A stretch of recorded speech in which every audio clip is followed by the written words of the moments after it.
Hello good evening everyone. My name is Kiran Kuhar और मैं हूं आपकी पेपर 2 यूजीसी नेट ज्योग्राफी की ट्रेनर। लाइव क्लास शुरू हो गई है तो जल्दी से जल्दी अपनी जो लाइव क्लास है वो ज्वाइन करो ताकि हम अपना जो सेशन है वो शुरू करते हैं। 2 मिनट वेट कर लेते ताकि सभी जो बच्चे हैं वो ज्वाइन कर ले और उसके बाद जो सेशन है वो शुरू करते हैं।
Okay, so we start our class.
तो अभी जो आप स्क्रीन पर देख रहे हो वो क्या है?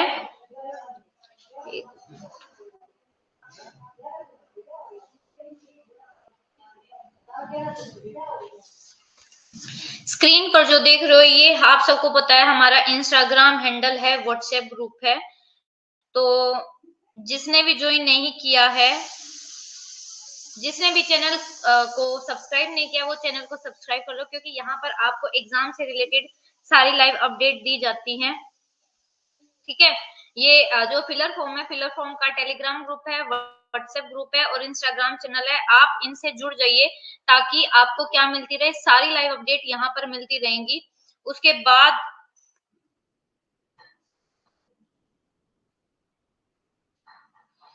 अगर कोई भी बच्चा फिलर फॉर्म ऐप पर मेरा सब्सक्रिप्शन लेना चाहता है तो वो सब्सक्रिप्शन ले सकता है और उसके लिए जो मेरा कूपन कोड है वो भी यूज कर सकता है। मेरा कूपन कोड है किरण 10। तो देर मत करो, जल्दी से कूपन कोड यूज करके इसका जो है प्रॉफिट लो और ये हमारा रोड मैप है कि हमने सिलेबस कैसे कवर करना है। यूनिट 1 ज्योग्राफी ऑफ इंडिया हम कर चुके हैं, यूनिट 2 जियोमॉर्फोलॉजी के आज हम नेक्स्ट टॉपिक में है जिसका नाम है आपका रॉक्स। आज हम रॉक्स पढ़ेंगे। सबसे पहले रॉक्स पढ़ने से पहले कि रॉक्स किससे बनी हुई है, उससे पहले हमें ये समझना है कि एलिमेंट क्या होती है। ठीक है, देखो सबसे पहले एलिमेंट पढ़ने से पहले हमें क्या पढ़ना होता है कि सब्सटेंस क्या होता है। देखो हर एक जो सब्सटेंस है ना उस वो क्या है, एक सिंगल एटम से मिलकर बना है। जैसे आपके ये है, ये क्या है, ये एक सिंगल एटम से मिलकर आपके बने हुए हैं। आपका चाहे कोई भी चीज है, चाहे आपकी बॉडी में भी क्या है, आपकी बॉडी भी एटम से मिलकर बनी हुई है। तो ये क्या है, इनको हम ब्रोक नहीं कर सकते, कैन नॉट बी ब्रोकन, ये टूट नहीं सकते हैं, अलग नहीं हो सकते हैं। Can not be broken into another substance by chemical और फिजिकल मीन्स, हम इनको ब्रेक नहीं कर सकते। और इसी को क्या बोला जाता है, एलिमेंट। यानी कि कोई भी सब्सटेंस है उसको क्या होता है, वो सिंगल एक एक एटम से मिलकर बना हुआ होता है और उसको हम ब्रोक नहीं कर सकते हैं, ना केमिकली ना फिजिकली। ठीक है, उसके बाद है आपका रॉक्स। रॉक्स क्या होती हैं, देखो आपका जो लिथोस्फीयर है, आपकी जो क्रस्ट है, उसको जनरली हम क्या बोलते हैं, रॉक्स बोलते हैं। जो आपका वर्ड लिथोस्फीयर है, लिथोस्फीयर जो है आपका दो वर्ड से, लिथोस्फीयर का मतलब क्या होता है, जिसका मतलब होता है रॉक स्फीयर। लिथोस्फीयर को रॉक स्फीयर भी बोलते हैं, जिसका लिटरल मीनिंग होता है बेटे लिथोस का, लिथो का मतलब होता है रॉक। ठीक है, जो स्मॉलेस्ट कंपोनेंट होता है, अभी हमने ऊपर क्या पढ़ा, एलिमेंट। तो एलिमेंट क्या होता है, जो अर्थ की क्रस्ट का सबसे छोटा कंपोनेंट होता है, जो अनब्रोकेबल होता है, जिसको हम ब्रोक नहीं कर सकते, उसको बोला जाता है एलिमेंट। और अगर हम पूरे होल अर्थ की बात करें तो पूरे आपकी नोट, आप अर्थ के एटमोस्फेयर की यहाँ पे बात नहीं करोगे, सिर्फ हम लिथोस्फेयर की बात करते हैं, लैंड पार्ट की बात करते हैं। लिथोस्फेयर का मतलब होता है रॉक स्फीयर। और जो आपका लिथोस्फेयर है ना, उस लिथोस्फेयर यानी कि आपकी क्रस्ट में 8 मोस्ट अबंडेंट एलिमेंट मिलते हैं। आपसे पेपर में इनकी सीरीज पूछी जाती है सबसे ज्यादा। अगर पूरे अर्थ में, नोट अभी लिथोस्फीयर की कंटेक्स्ट में बात ना करके पूरे अर्थ की कंटेक्स्ट की बात करें तो पूरे अर्थ में सबसे ज्यादा मिलता है आपका आयरन। आयरन के बाद आपका मिलता है ऑक्सीजन, आईओ, आईओएसएम, आईओएसएम। ठीक है, यानी कि iron, oxygen, silicon, magnesium, nickel, sulphur, calcium and ammonium. ठीक है, ये अर्थ का 99% क्या करते हैं, कॉन्स्टिट्यूट करते हैं। आपसे ये पेपर में पूछा जाएगा, आपको क्या कर दी जाएंगी, ये 5 वर्ड दे दी जाएंगे और आपको बोला जाएगा इनको डिसेंडिंग के अकॉर्डिंग लगाओ या असेंडिंग ऑर्डर के अकॉर्डिंग लगाओ। तो डिसेंडिंग में अगर 8 मोस्ट अबंडेंट एलिमेंट है जो हमारे पूरे अर्थ में सबसे ज्यादा मिलते हैं, तो उसमें है आपका आयरन, आयरन के बाद है ऑक्सीजन, ऑक्सीजन के बाद आपका सिलिकॉन, सिलिकॉन के बाद है मैग्नीशियम, फिर है निकेल, फिर है आपका सल्फर, सल्फर के बाद आपका कैल्शियम एंड एमोनियम। ठीक है, हिंदी में भी देख लो कि जो आपका भूपर पट्टी है या स्थल मंडल है, इसकी जो पूरी सामग्री होती है उसको हम चट्टाने कहते हैं। और वास्तव में जो हमारा स्थल मंडल है उसको ही हम चट्टान मंडल बोलते हैं, क्योंकि लिथोस का जो अर्थ है, जो मीनिंग है वो क्या है, चट्टान है। भूपर पट्टी का जो या स्थल मंडल है, यानी कि जो आपका लिथोस्फीयर का सबसे छोटा जो घट तत्व है वो क्या है, कंपोनेंट जो है वो है एलिमेंट। और पूरी अर्थ में सबसे ज्यादा जो 8 तत्व मिलते हैं उसमें आपका लोहा है, ऑक्सीजन है, सिलिकॉन है, मैग्नीशियम है, निकेल है, सल्फर, कैल्शियम, ये पूरे अर्थ का 99% बनाते हैं। उसके बाद अगर हम देखें कि आपके जो total if total mass of the earth where total वो तो सारे मिलके 99% कर रहे थे, अगर पूरा एरिया है टोटल का उसमें देखे तो सिर्फ 4 हैं जो अर्थ का 90% बनाते, वे 4 है iron, oxygen, silicon and magnesium. ये याद रखना आपका आईओएसएम, आईओएसएम किससे फुल फॉर्म बना लो, आयरन, ऑक्सीजन, सिलिकॉन, मैग्नीशियम। ये आपके अर्थ क्या है, अर्थ मास को मतलब कि आपकी टोटल जो अर्थ का एरिया उसमें सबसे ज्यादा जो अर्थ का टोटल एरिया है उसका 90% में ये आपको एलिमेंट मिलते हैं। ठीक है, और अगर हम दूसरी बात करें कि 8 मोस्ट अबंडेंट एलिमेंट जिससे हमारी 99% जो है अर्थ की क्रस्ट की बात हो रही है, अभी पहले किसकी बात हुई थी, पूरे होल अर्थ में, अब सिर्फ क्रस्ट की बात हो रही है, यानी कि जो ऊपर वाली परत है उस परत में सबसे ज्यादा अबंडेंस में जो एलिमेंट मिलता है वो मिलता है ऑक्सीजन। ऑक्सीजन के बाद OSAIM, ठीक है, oxygen, silicon, aluminium, iron, magnesium, calcium, potassium, sodium. अब अगर आप पूरे अर्थ में देखोगे, कंपेयर करोगे, तो पूरे अर्थ में पोटाशियम सोडियम नहीं है, ठीक है, 8 मोस्ट अबंडेंट में नहीं है, जबकि हमारे अर्थ की क्रस्ट में पोटाशियम भी है, सोडियम भी है, ठीक है। तो इसमें भी जो 4 मोस्ट अबंडेंट है वो है oxygen, silicon, aluminium, iron, magnesium. ये आपको याद रखना है क्योंकि ये पेपर में पूछा जाता है। ये पृथ्वी का टोटल जो मास है, पूरा पूरा पृथ्वी, उसके टोटल मास में से 90% जो क्रिएट करते हैं उसमें है आपका आयरन, ऑक्सीजन, सिलिकॉन, मैग्नीशियम। वही अर्थ की क्रस्ट जो है, मैंने आपको बताया था कि अर्थ की 3 लेयर है, क्रस्ट, मेंटल, कोर। जो क्रस्ट है ना, क्रस्ट में आपके क्या है, जो सबसे ज्यादा 8 अबंडेंस में मिलते हैं, ऑक्सीजन है, ऑक्सीजन के बाद सिलिकॉन है, aluminium, iron, magnesium, calcium, potassium, sodium. ये है जो कि आपको याद करने हैं। ये देखो, ये आपके लिए डायग्राम भी है कि पूरी अर्थ में और अर्थ की क्रस्ट में, ये पूरी अर्थ की क्रस्ट में सबसे ज्यादा, ये ऊपर से नीचे तक ये आपको ऑर्डर करना है, ये आपकी पूरी एंटायर अर्थ में, ये सिर्फ अर्थ की क्रस्ट में, ये पूरी अर्थ में, पूरी अर्थ में सबसे ज्यादा आयरन, आयरन के बाद oxygen, silicon, magnesium, nickel, sulphur, calcium, aluminium. वही अर्थ की क्रस्ट में oxygen, silicon, aluminium, iron, magnesium, calcium, potassium, sodium. Important है, ये आपको याद करना है। अब सबसे पहले आता है आपका मिनरल का, था आपने एलिमेंट जान लिया, तो जो मिनरल है क्या है, एक सॉलिड मटेरियल है जो कि हमारी क्या है, जो कि हमारे अर्थ पर, अर्थ की जो क्रस्ट है उसमें मिलता है। जो मिनरल है ना, आपका जो मिनरल है वो ऐसा सॉलिड मटेरियल है जो नेचर में हमें मिलता है, अर्थ की क्रस्ट में मिलता है। और जो ये मटेरियल है, जो मिनरल है, इसकी क्रिस्टल फॉर्म होती है और इसकी खुद की अपनी प्रॉपर्टी है, और ये किसी लिविंग थिंग की वजह से नहीं बना हुआ है। उसके बाद देखो, जब एक और एक से ज्यादा एलिमेंट मिलते हैं तो उसकी वजह से क्या बनती है आपकी मिनरल, और मिनरल की वजह से बनते हैं आपकी रॉक्स। देखो, सबसे पहले एलिमेंट, एलिमेंट एक इंडिविजुअल एलिमेंट जो है एटम से मिलकर बना हुआ है, जब वो एलिमेंट आपस में मिल जाते हैं उससे मिनरल बनता है। मिनरल जब आपस में मिल जाते हैं तो उससे एक पूरी क्या बन जाती है, उससे एक पूरी रॉक बन जाती है। और इम्पोर्टेंट जो मिनरल ग्रुप्स हैं वो है सिलिकेट्स, कार्बोनेट्स, सल्फाइड और मेटल ऑक्साइड। ये क्या है, आपके इंपोर्टेंट मिनरल ग्रुप्स हैं। अब हम क्या पढ़ेंगे, जो सिलिकेट मिनरल है वो बहुत इंपॉर्टेंट है। 1 मिनट रुको।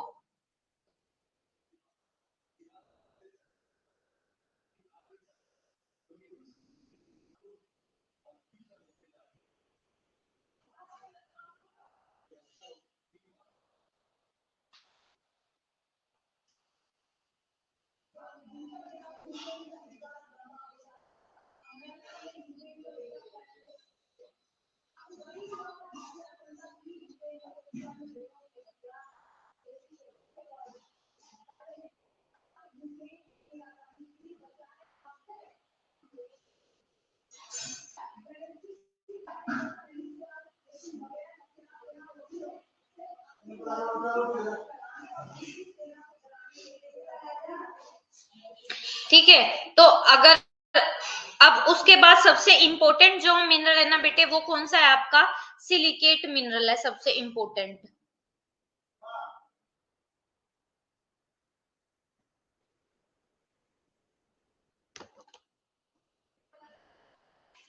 सबसे इंपॉर्टेंट जो मिनरल है वो क्या है आपका, सिलिकेट है। सिलिकेट बहुत इंपॉर्टेंट मिनरल है, ठीक है। ये बहुत इंपॉर्टेंट मिनरल है जो रॉक बनाता है, और सबसे आउटस्टैंडिंग जो रॉक है, जो क्या करती है, जो क्या करती है, the most outstanding rock forming silicate mineral groups. Silicate mineral group कौन कौन से, आपका क्वार्ट्ज है, फेल्सफार है, फेरोमैग्नीशियम है। और अब सिलिकेट के क्या है, ये सिलिकेट की जो रॉक्स है वो इन मिनरल ग्रुप से मिलकर बनी है, क्वार्ट्ज, फेल्सफार और फेरोमैग्नीशियम।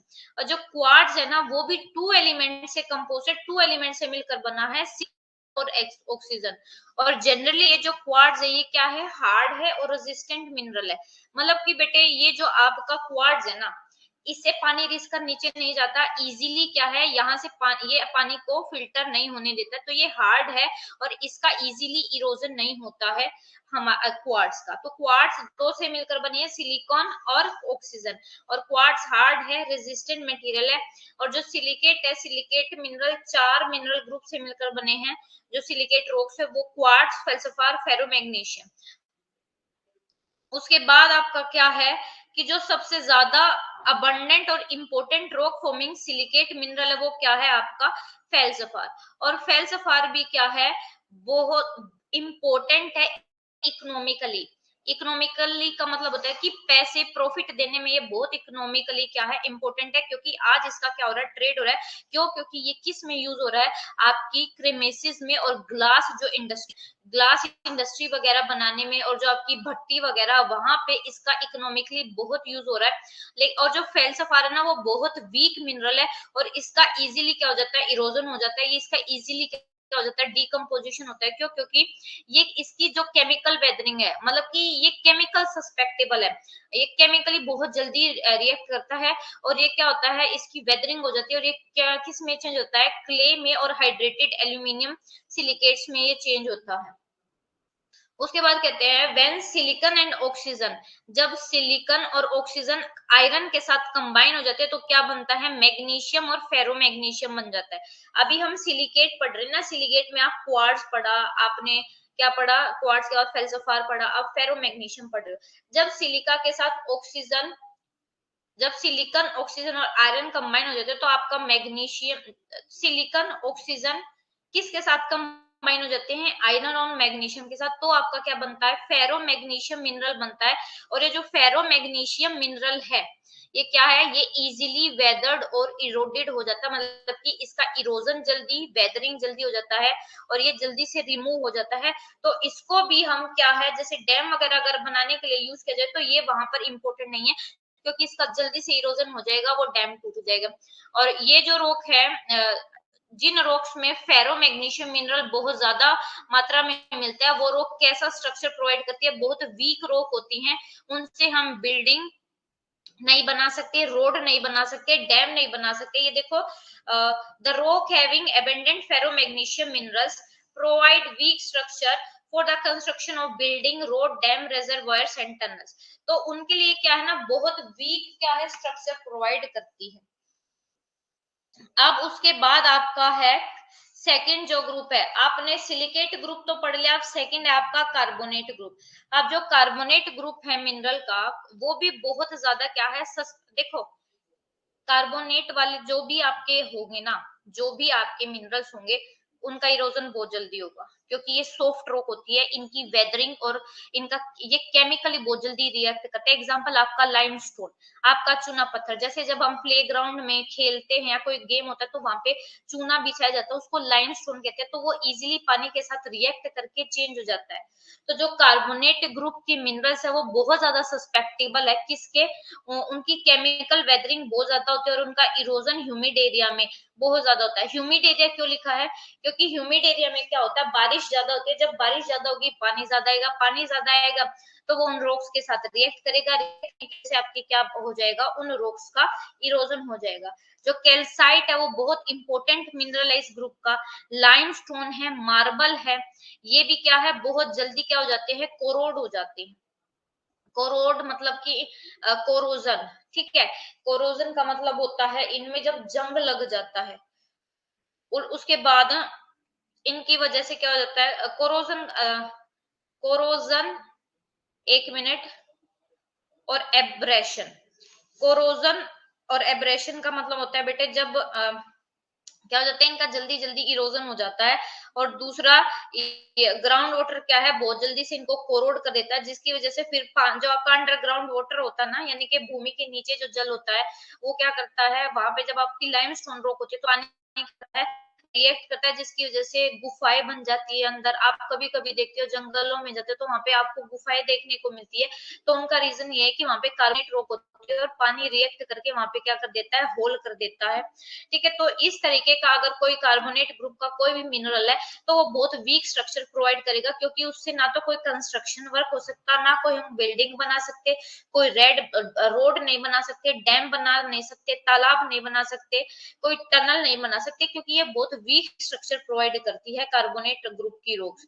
उसके बाद है, हिंदी में भी देख लो, यहाँ पे हिंदी में भी है कि जो खनिज है, खनिजों का जो कार्बोनेट समूह है वो आर्द्र क्षेत्रों में जो रासायनिक अपक्षय और क्षरण के प्रति बहुत ज्यादा संवेदनशील है।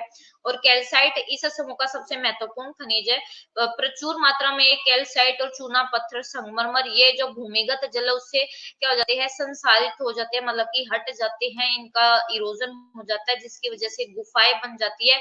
और ऐसे जो है ना, ऐसे मिनरल्स निर्माण स्थलों के लिए बहुत कमजोर संरचनाएं प्रदान करते हैं। जैसे हम इससे इमारतें, सड़क, बांध कुछ भी नहीं बना सकते, क्योंकि ये जब भी ही क्या हो जाएगी, इरोड हो जाएगी।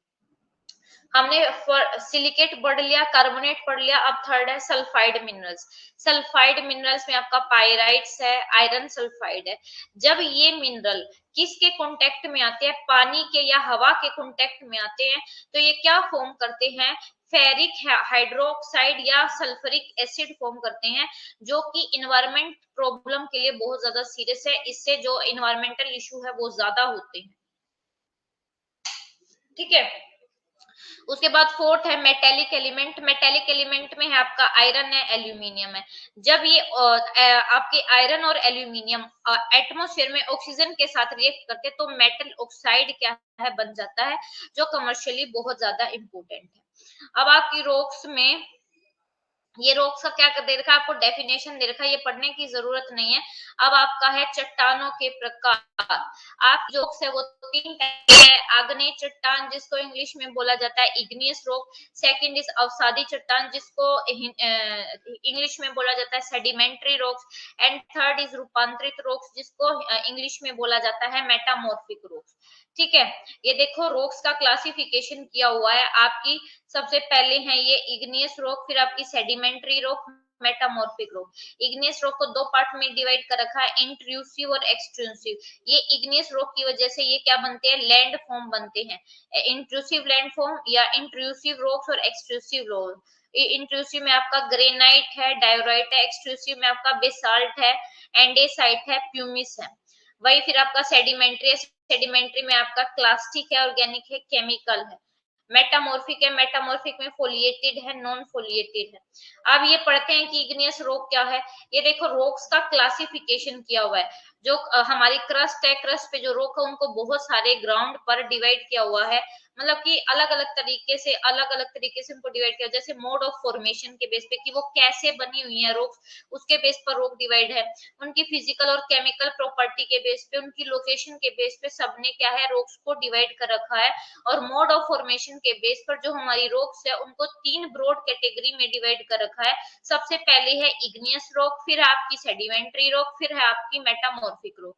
जो बेटे आपकी इग्नियस रॉक होती है ना, वो कैसे बनती है, जब आपका ज्वालामुखी है, ज्वालामुखी जब फटता है, वोल्केनो जब फटता है उससे लावा बाहर आता है, लावा बाहर आके जब जम जाता है, जम के ठंडा हो जाता है, तो उसकी वजह से जो रॉक्स बनती है उसको बोला जाता है इग्नियस रॉक। देख लो, igneous rock formed due to cooling, solidification and crystallization of molten earth material known as magma। ठीक है, और ये क्या है, आपका जो अर्थ है, अर्थ के अंदर भी जम जाती है, अर्थ के ऊपर भी बनती हुई है। जो देखो जो मैग्मा है, मैग्मा कहाँ पे बोला जाता है, जब आपका वो ज्वालामुखी फटता है, ज्वालामुखी का जो वो लाल मटेरियल अर्थ के अंदर होता है, तो तब तो उसको बोलते हैं मैग्मा। और लावा जब बोलते हैं जब ये अर्थ के सरफेस पर बाहर आ जाता है। इग्नियस रॉक के एग्जांपल है बेसाल्ट और ग्रेनाइट। बेसाल्ट और ग्रेनाइट में से भी अगर दोनों में से बात करें तो जो आपका बेसाल्ट है वो सॉफ्ट रॉक है, और ग्रेनाइट जो है वो हार्ड रॉक स्ट्रक्चर प्रोवाइड करता है। उसके बाद है जो आपकी, ये भी बताया कि जो आपकी क्रिस्टल रॉक्स है उनको अलग अलग टाइप पे डिवाइड किया हुआ है। जैसे आपका आपका क्या है, आग्नेय रॉक्स है। आग्नेय रॉक्स कैसे बनी हुई है? जो पिघला हुआ पृथ्वी का पदार्थ उसके ठंडा होने, जमने और उसकी क्रिस्टलाइजेशन के कारण क्या है, ये बनी हुई है। एग्जाम्पल बेसाल्ट और ग्रेनाइट। अब है हमारा सेडिमेंट्री रॉक्स कौन सी होती है? देखो सेडिमेंट्री रॉक्स कौन सी होती है? जो नदियां, जब नदियां पहाड़ों से आती है, पहाड़ों से पहाड़ों को काट कर वहां की मिट्टी को अपने साथ लेकर आती है और उसको प्लेन एरिया में बिछाती रहती है। ऐसे ही जब बाढ़ आती है तो मिट्टी अपने साथ लेके आती है, तो उसको क्या करती है, बिछाती रहती है, जिसकी वजह से आपकी कौन सी रॉक बनती है? सेडिमेंट्री रॉक बनती है। फिर आपका है मेटामॉर्फिक रॉक। जब आपका इग्नियस रॉक और सेडिमेंट्री रॉक पर टेम्परेचर प्रेशर काम करता है और उनका जो फॉर्म है, उनकी जो फॉर्मेशन है वो चेंज हो जाती है, उनकी जो केमिकल प्रॉपर्टी है, फिजिकल प्रॉपर्टी है, जब वो चेंज हो जाती है तो उसको बोला जाता है मेटामॉर्फिक रॉक। यानी कि जिन रॉक्स का रूप ही चेंज हो गया उनको बोला जाता है metamorphic rock. formed due to change either in the form or composition of either igneous or sedimentary rock। या तो igneous rock या sedimentary rock दोनों की जब कंपोजिशन में चेंज हो जाता है तो उसको बोला जाता है मेटामॉर्फिक रॉक। इसका एग्जांपल आपका स्लेट है, क्वार्ट्जाइट है, मार्बल है।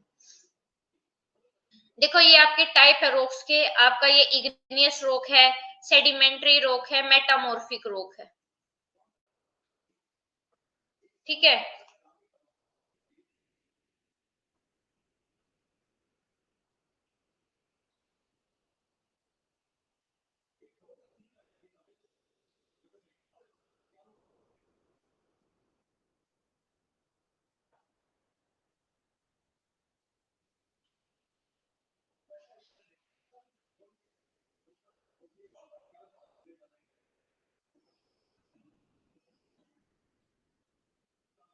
एक मिनट रुको।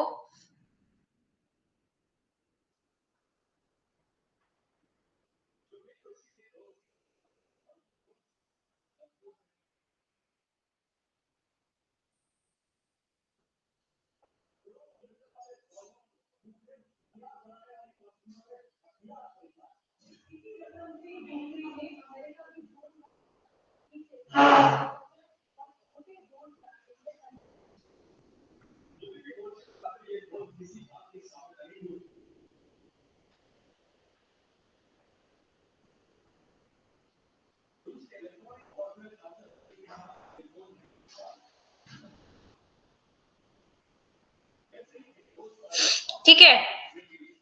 उसके बाद है आपके टाइप्स ऑफ रॉक। रॉक के टाइप में आपके तीन है, सेडिमेंट्री रॉक, उसके बाद आपका इग्नियस, देन है आपका मेटामॉर्फिक रॉक। अब हम इग्नियस रॉक को पहले डीप से पढ़ेंगे। देखो जो वर्ड इग्नियस है ना, ये वर्ड आपका इग्नियस है, ये कहाँ से डिराइव हुआ है? लेटिन वर्ड है इग्निस, जिसका मतलब होता है आग। यानी कि ऐसी रॉक जो आग की वजह से बनी है, यानी कि ऐसी रॉक जो आपकी टेम्परेचर ज्यादा होने की वजह से बनी है, तो ऐसी रॉक है आपकी इग्नियस रॉक, जो कि वोल्केनो के लावा के बाहर आने की वजह से, क्योंकि वोल्केनो का लावा लाल होता है और वो आग जैसा दिखता है, इसलिए उसको बोला जाता है फायर। तो वोल्केनो के लावा के ठंडे होकर जमने की वजह से क्या कौन सी रॉक बनी है? आपकी इग्नियस रॉक बनी है। ठीक है। यहाँ पे आग का मतलब देखो, it does not mean that the origin of igneous rock is associated with fire.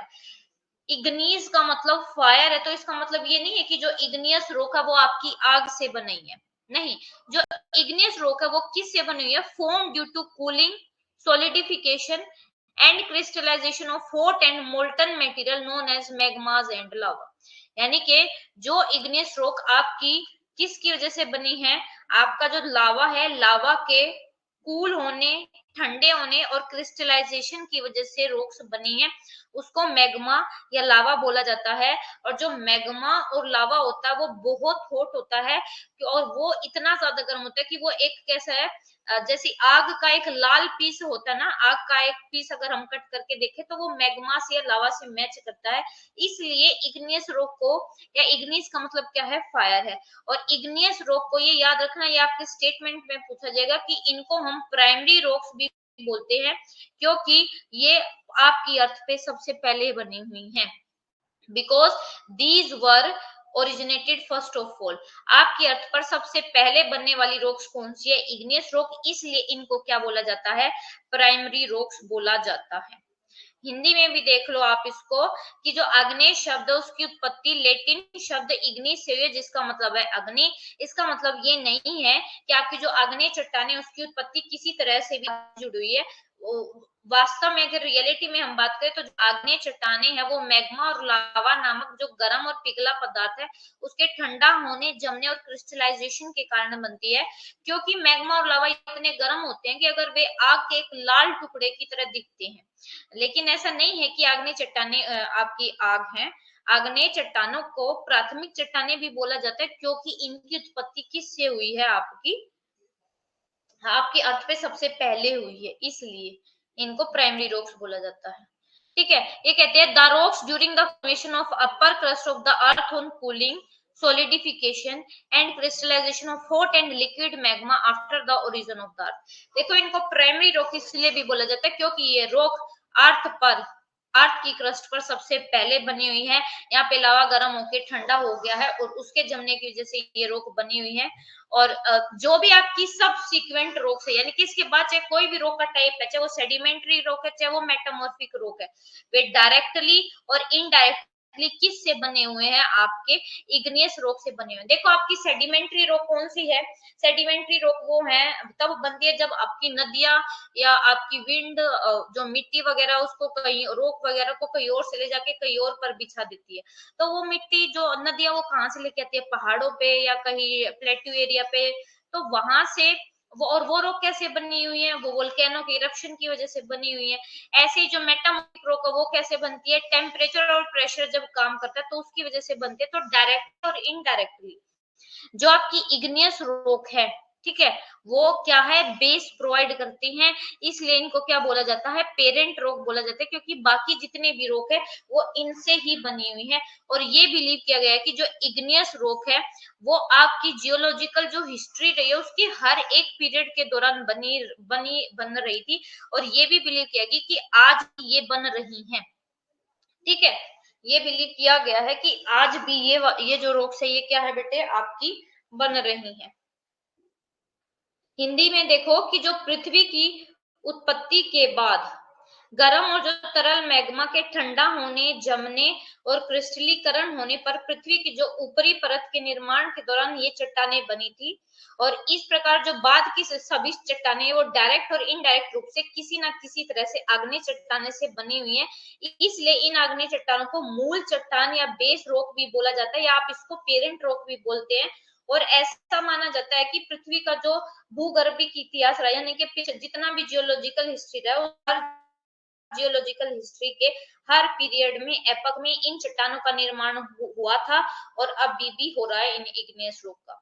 अब इग्नियस रॉक की कैरेक्टरिस्टिक है, ये जो कैरेक्टरिस्टिक है यहाँ से क्वेश्चन पूछे जाते हैं। ठीक है, सबसे पहले जो इग्नियस रॉक है वो क्या है, आपका हार्ड रॉक्स है, बहुत हार्ड रॉक है। ये पानी को क्या है, जल्दी से फिल्टर होने नहीं देती, ना इरोजन होने देती है। And water percolate with great difficulty, इसमें जो पानी परकोलेट करता है, घुसता है, वो बहुत डिफिकल्टी के साथ घुस पाता है।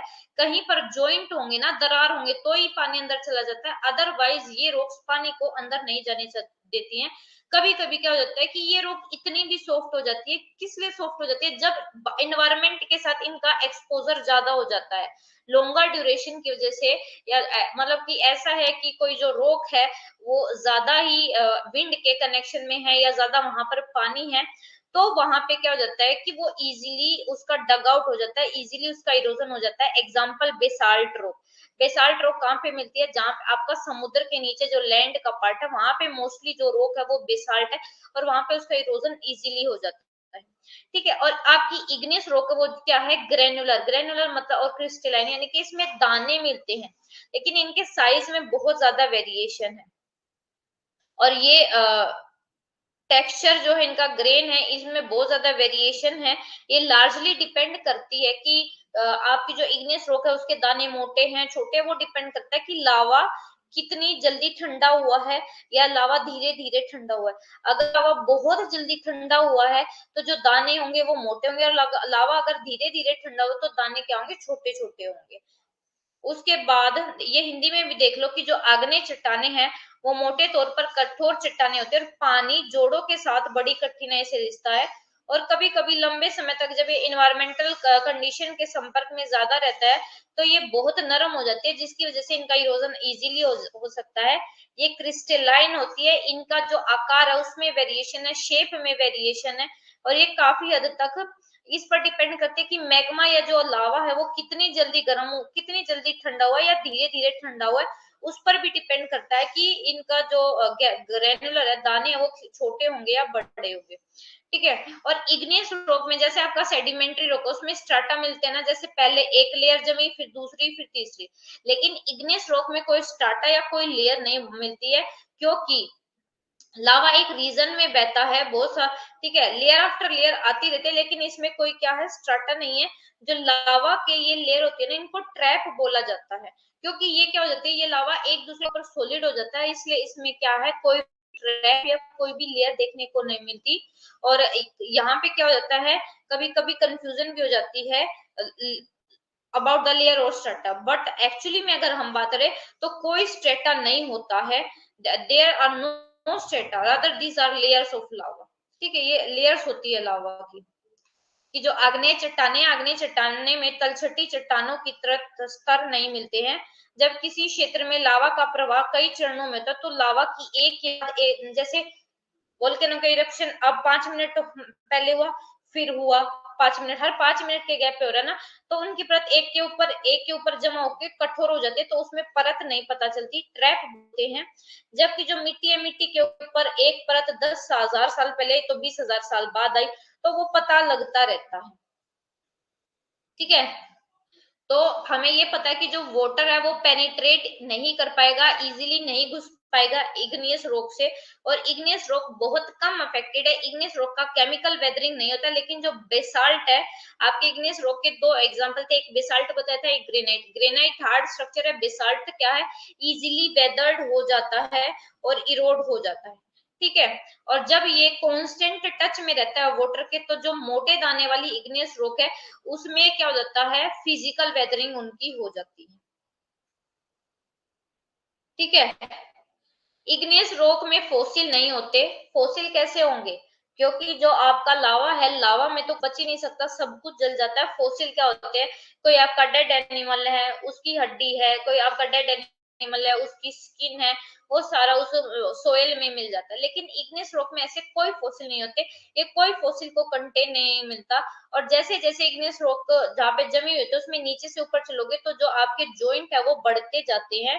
और इग्नियस रॉक मोस्टली किस से एसोसिएट करती है, वोल्केनिक एक्टिविटी से, इसलिए इनको वोल्केनिक रॉक भी बोला जाता है। अगर आपसे कोई पूछे कि इग्नियस रॉक को वोल्केनिक रॉक्स क्यों बोला जाता है, क्योंकि ये वोल्केनिक एक्टिविटी की वजह से बनी हुई होती है, इसलिए इग्नियस रॉक को क्या बोला जाता है, वोल्केनिक एक्टिविटी या वोल्केनिक रॉक्स बोला जाता है। इनको ज्वालामुखी चट्टान बोला जाता है, क्योंकि ये ज्वालामुखी की से जो लावा आया है उससे के जमने की वजह से बनी हुई है। अब इग्नियस रॉक जो है उनका भी क्लासिफिकेशन है। देखो बहुत ज्यादा वास्ट वेरिएशन है इग्नियस रॉक में, बहुत ज्यादा, बहुत हद से ज्यादा वेरिएशन है। क्योंकि जो इग्नियस रॉक है उनकी केमिकल और जो मिनरलोजिकल प्रॉपर्टी है उनमें डिफरेंस है, उनके ग्रेन साइज में डिफरेंस है, उनका जो फॉर्म है या ग्रेन का साइज है वो भी बहुत डिफरेंट है, उनका मोड क्या है ओरिजिन का। ठीक है, तो इनको भी बहुत सारे ग्रुप में डिवाइड किया हुआ है इग्नियस रॉक को। सबसे ट्रेडिशनल जो मेथड है क्लासिफिकेशन का इग्नियस रॉक का, वो किस पर बेस है कि सिलिका की अमाउंट पर बेस है। अगर सिलिका की अमाउंट ज्यादा तो उसको बोला जाता है एसिडिक। अब सिलिका के अमाउंट के बेस पर इसको दो पार्ट में डिवाइड किया गया। अगर सिलिका की अमाउंट ज्यादा तो उसको बोला जाता है एसिडियस एसिडिक इग्नियस रॉक।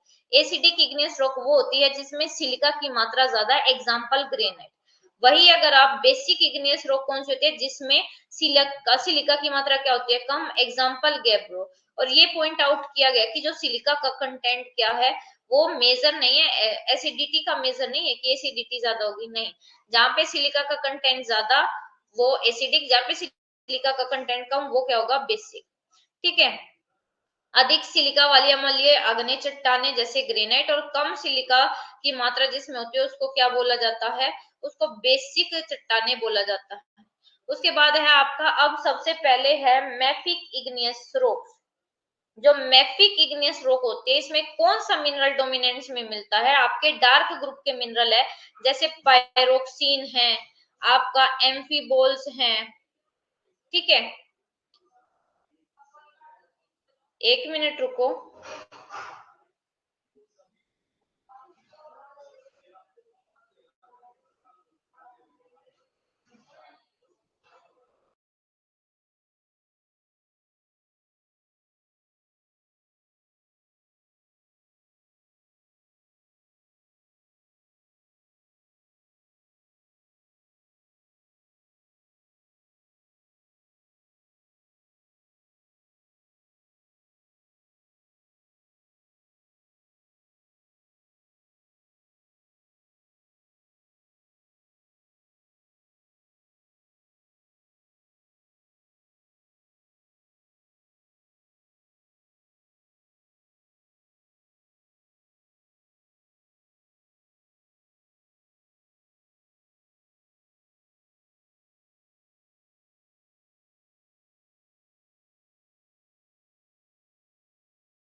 ठीक है, अब आपकी है मैफिक इग्नियस रॉक।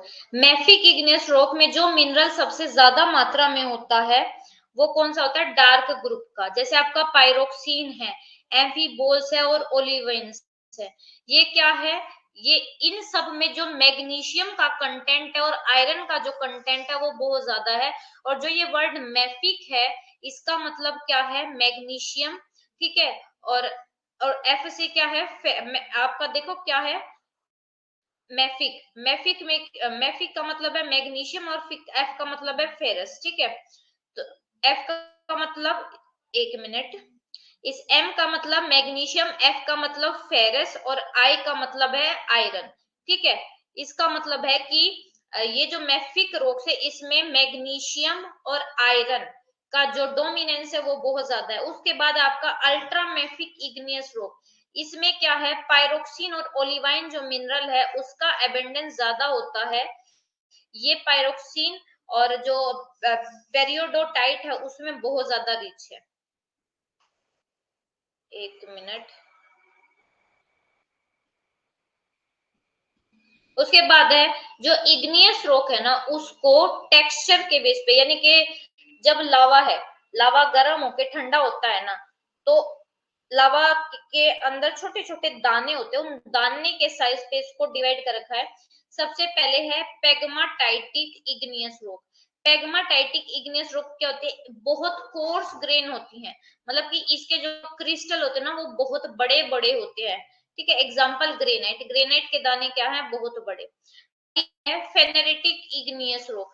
फेनेरिटिक देखो, सबसे पहले है पेगमाटाइटिक। इनको आपसे क्या पूछ सकते हैं ऑर्डर के अकॉर्डिंग?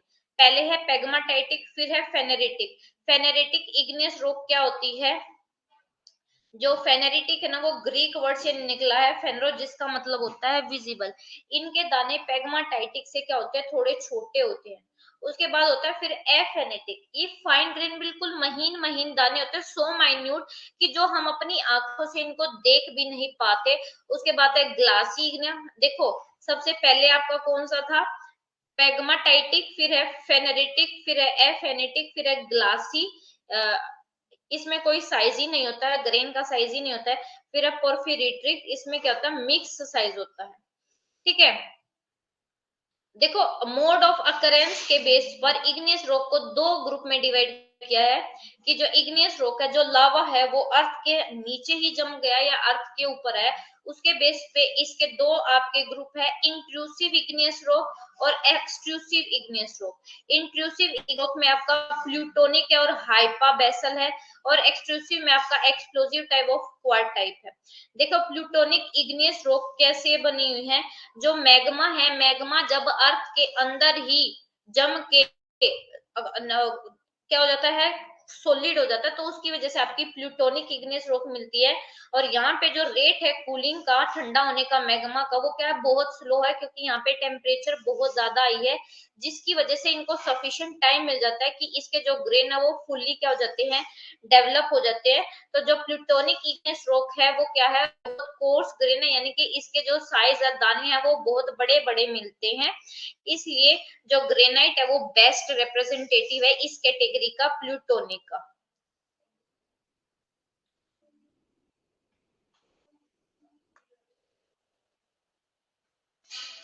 ठीक है, तो जो प्लूटोनिक आग्नेय चट्टाने हैं, वो पृथ्वी के बहुत अंदर मैग्मा के ठंडा होने के कारण बनती हैं, क्योंकि क्योंकि वहां पे क्या है, वहां पे तापमान बहुत ज्यादा है, तापमान ज्यादा होने के कारण मैग्मा के ठंडा होने की जो दर है वो बहुत धीमी होती है, और इसलिए दोनों क्या हो जाता है, दानों का जो विकास है वो हो जाता है, और यहाँ पे जो दाने मिलते हैं वो मोटे मिलते हैं, कोर्स ग्रेन मिलते हैं। उसके बाद आता है hypabyssal igneous rock, plutonic पढ़ लिया। हाइपा बेसल इग्नियस रॉक कम फॉर्म होती है जब आपका कूलिंग और सॉलिड, जो मैग्मा है, मैग्मा के जमने और सॉलिड होने की वजह से, मतलब कि जब आपकी रॉक है पृथ्वी के नीचे ही, अभी पृथ्वी के ऊपर नहीं आई है, आपकी इंट्रूसिव रॉक वो होते जो पृथ्वी के नीचे, जब मैग्मा पृथ्वी के अंदर जो रॉक्स है, रॉक्स के अंदर जो दरारें हैं, जो क्रैक्स हैं और कोई होल है, उसके अंदर जब जमकर सॉलिड हो जाता है, उसको हाइपा बेसल इग्नियस रॉक बोलते हैं। और यहाँ पे जो मैग्मा है वो क्या है, वो अलग अलग फॉर्म, अलग अलग शेप ले लेता है, जैसे बेथोलिथ, लेकोलिथ, फेकोलिथ, लोकोलिथ, डाइक, सिल। ठीक है, और ये क्या है, इग्नियस रॉक के टाइप है, क्योंकि इसकी जो शेप है वो अलग अलग है। और शेप अलग अलग कैसे हुई है, क्योंकि जो मैग्मा है, मैग्मा अलग अलग दरारों में जमने से, होल में जमने से ऐसा हो गया है।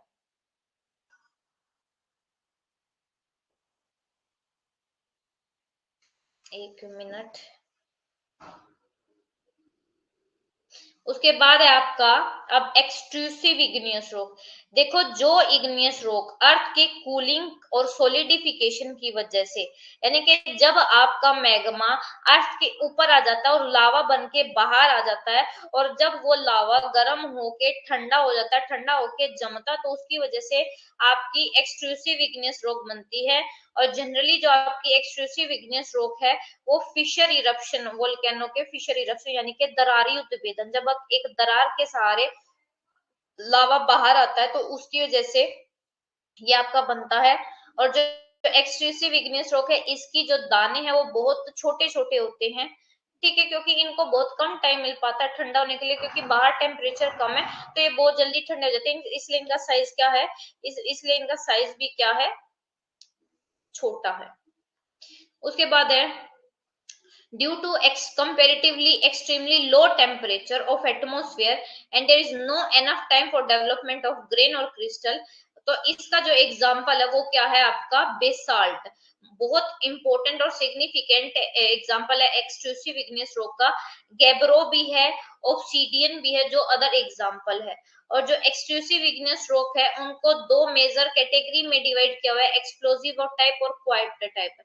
जब आपका वोल्केनो का इरप्शन बहुत विध्वंसक और बहुत वायलेंटली होता है तो उसको बोलता है एक्सप्लोजिव, और जब बहुत शांत तरीके से होता है तब उसको बोलते हैं क्वाइट टाइप। ठीक है। उसके बाद देखो ये वोल्केनो का इरप्शन टाइप बता रहे हैं, ये देखो ये कितनी तेजी से हो रहा है तो इसको बोला जाता है आपका और क्या बोला जाता है इसको, एक्सप्लोजिव। और जब एक दरार के सहारे आता है तो उसको बोला जाता है आपका क्वाइट। देखो ये मैग्मा की कैरेक्टरिस्टिक पर डिपेंड करता है कि इसमें सिलिका कितनी है रॉक में, वाटर कितना है, टेम्परेचर कितना है जिस पे रॉक मेल्ट हो रही है, उस पर डिपेंड करता है कि वोल्केनो का इरप्शन कैसा होगा, क्वाइट होगा, एक्सप्लोजिव होगा। अब आपका सबसे पहले एक्सप्लोजिव टाइप, जब इग्नियस रॉक फॉर्म होती है, मतलब कि जब वोल्केनो का मटेरियल बहुत ऊंचाइयों तक और बहुत वायलेंट तरीके से ज्वालामुखी का इरप्शन होता है तो उसको बोला जाता है explosive type of exclusive igneous rock. ठीक है। इसमें जब वोल्केनो फटा तो उसमें बॉम्ब यानी कि बड़े बड़े लैपीली मटर के दाने के साइज के आकार के होते हैं, डस्ट आती है, ऐश आती है, गैसेस आती हैं। ठीक है। और जो फाइन जो छोटा छोटा मटेरियल है ना वोल्केनो से जब आ रहा है वो क्या हो जाता है, वो टफ्स के रूप में क्या है साइड में जम जाता है, एक्वेटिक जो एरिया है ओशन का एरिया उसमें जम जाता है। ठीक है। और इस डिपोजिशन को क्या बोलते हैं, ब्रेशिया या एग्लोमेरेट बोलते हैं। और ये बहुत ज्यादा सस्पेक्टेबल है इरोजन के, इनका इरोजन बहुत ज्यादा होता है।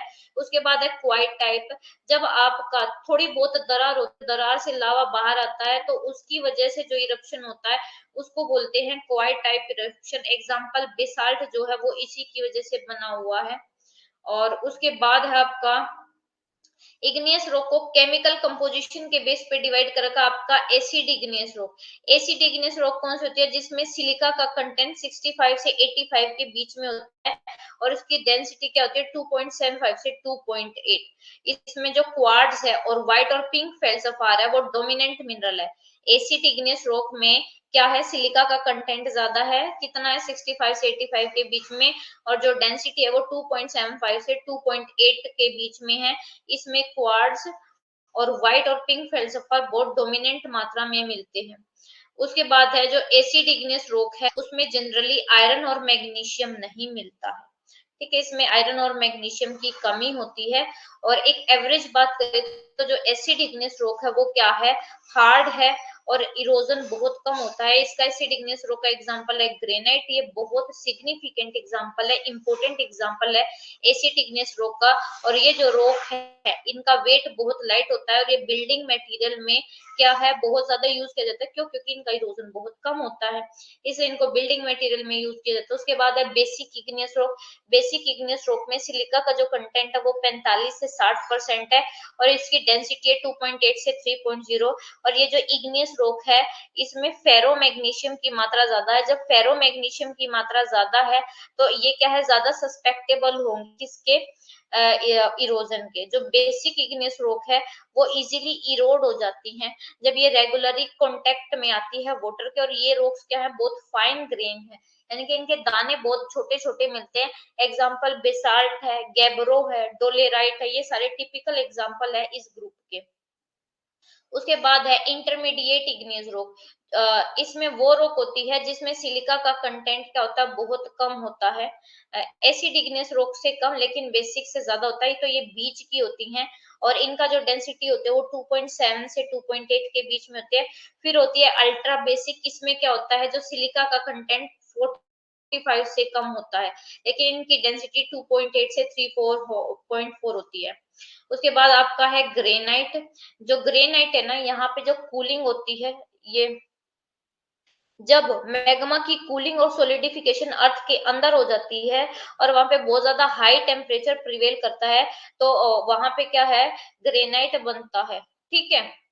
और ग्रेनाइट के जो दाने हैं उसका फुल डेवलपमेंट हो जाता है, क्योंकि पृथ्वी के अंदर टेम्परेचर ज्यादा, उनको टाइम ज्यादा मिलता है ठंडा होने के लिए। और जो ग्रेनाइट है वो क्या है, एक असेंशियल मिनरल है, क्योंकि इसमें क्वार्ट्ज, फेल्सफार और मीका भी है। साथ ही साथ जो है अबंडेंट जो मिनरल है फेल्सफार ये भी है। लेकिन जो मिनरल है ये क्या है, यूनिफॉर्मली डिस्ट्रीब्यूटेड नहीं है। उसके बाद आपका क्या है, इसको छोड़ो। और बेसाल्ट का भी मैंने आपको पढ़ा दिया है, ये एक बार बस थोरोली देख लेने से। अब है आपकी सेडिमेंट्री रॉक। सेडिमेंट्री रॉक वो रॉक होती है, सेडिमेंट वर्ड का मतलब होता है जो कैसे बनती है, formed due to aggregation and compaction of sediment, sediment के एग्रीगेट इकट्ठा होने और उनके क्या है एक साथ आ जाने की वजह से बनते हैं। और जो सेडिमेंट्री वर्ड है ये लेटिन वर्ड सेडिमेंटम से डिराइव हुआ है, जिसका मतलब है सेटिंग डाउन, नीचे बैठने की वजह से जब ओरिजिन होता है तो उसको बोलते हैं सेडिमेंट्री रॉक। इनको हम स्ट्रेटिफाइड और लेयर्ड रॉक भी बोलते हैं, क्योंकि ये जो रॉक है इसमें अलग अलग लेयर और स्ट्रेटा देखने को मिलते हैं, और कभी कभी इसमें लेयर एब्सेंट भी होती है कुछ आपकी सेडिमेंट्री रॉक में, कुछ कुछ में ही आपके क्या होते हैं एब्सेंट होते हैं। उसके बाद जो सेडिमेंट रॉक है ना उसमें क्या मिलते हैं, डेब्रीज, कंकड़ मिलते हैं, पत्थर मिलते हैं। क्यों? क्योंकि ये रॉक से नदी इनको अपने साथ बहा कर लेके आती है वाटर बॉडीज में ग्रेजुअली, और इनका जो इरोजन भी है ना वो बहुत ज्यादा होता है। देखो लेयर आफ्टर लेयर इसमें मिलती है सेडिमेंट की, ठीक है, और कॉन्टिन्यूस सेडिमेंटेशन, लगातार जो सेडिमेंट है वो गिरता रहता है, जिसकी वजह से वेट ज्यादा, प्रेशर ज्यादा, और जो डिफरेंट लेयर है वो क्या हो जाती है, कंसोलिडेट हो जाती है, इकट्ठी हो जाती है, और वो क्या बना देती है, एक सेडिमेंट्री रॉक बना देती है। उसके बाद सेडिमेंट्री रॉक की क्या क्या कैरेक्टरिस्टिक है, जो सेडिमेंट्री रॉक है वो क्या है, और जो पुराने रॉक्स है उनके सेडिमेंट से, और प्लांट और जो एनिमल है उनके रिमेन्स से, उसमें फोसिल होते हैं, इन सब से मिली हुई है। तो जो फॉर्मेशन की है जो सेडिमेंट्री रॉक भी, कि वो हम कैसे पता लगा सकते हैं, उसमें जो मिलने वाले फोसिल, और फोसिल से पता लगा सकते हैं कि इस रॉक की कितनी एज है। और जो सेडिमेंट्री रॉक है वो क्या है, बहुत लार्जेस्ट सरफेस पर मिलती है ग्लोब के। डायरेक्टली ये बनी किससे, आपकी इग्नियस से। ये बिलीव किया गया कि जो 75% अर्थ का सरफेस एरिया है वो सेडिमेंट्री रॉक से कवर है, और रिमेनिंग 25% पे इग्नियस और मेटामॉर्फिक रॉक है, ठीक है। इसके बावजूद अगर हम बात करें, लार्जेस्ट जो कवरेज है वो सेडिमेंट्री रॉक की है, लेकिन ये अर्थ का सिर्फ 5% कंपोजिशन ही करता है। 95% जिससे हमारी अर्थ की क्रस्ट बनी हुई है वो इग्नियस से बनी हुई है, ठीक है। तो जो सेडिमेंट्री रॉक है वो इम्पोर्टेंट है। उसके बाद है जो सेडिमेंट्री रॉक का डिपोजिशन है वो बहुत वेरी कर रहा है साइज में भी। सेडिमेंट्री रॉक का जो सीक्वेंस सिस्टम है वो भी अलग है। जो सेडिमेंट्री रॉक है उसमें क्या है, लेयर मिलती है, स्ट्रेटा मिलती है, लेकिन ये क्या होती है आपकी क्रिस्टलाइन रॉक होती है। और इसमें क्या है, बहुत अलग अलग जो सेडिमेंट है वो क्या हो जाते हैं, एक साथ आ जाते हैं, मिल जाते हैं, और मिल के एक रॉक का निर्माण करते हैं। एग्जाम्पल सिलिका, आयरन, ये भी इसमें इंक्लूडेड होता है। उसके बाद क्या है, जैसे इग्नियस रॉक है, like igneous rock sedimentary rock are not found in massive form. जैसे इग्नियस रॉक बहुत बड़े बड़े फॉर्म में मिलते हैं ना, तो ऐसे आपकी क्या है, ये नहीं मिलती है। जैसे इग्नियस में बेथोलिथ, लेकोलिथ मिलते, इसमें नहीं मिलते हैं। और जो लेयर है ना सेडिमेंट्री रॉक की वो हॉरिजॉन्टल मिलती है, ठीक है, लेयर के ऊपर लेयर फॉर्म होती है, और टेंशन फोर्स के कारण ये क्या हो जाती है, जनरली ये डी फॉर्म भी हो जाती है, इसमें क्या पड़ जाते हैं, एंटीक्लाइन और सिंक्लाइन बन जाती हैं। और मोस्टली जो सेडिमेंट्री रॉक है वो क्या होती है, परमिएबल और पोरस होती है, यानी कि ये इनमें पानी बहुत इजीली क्या कर सकता है, घुस सकता है, ठीक है। तो बाकी का जो है वो हम पढ़ेंगे कल, क्योंकि आज जो आपकी क्लास का टाइम है वो ओवर हो गया है। ये हमारा टॉपिक भी कंप्लीट हो गया है, आगे का जो टॉपिक है वो हम कल पढ़ेंगे। तब तक के लिए अगर किसी को कोई भी डाउट है तो तो वो क्या कर सकता है, मुझसे पूछ सकता है, कोई भी इश्यू है तो।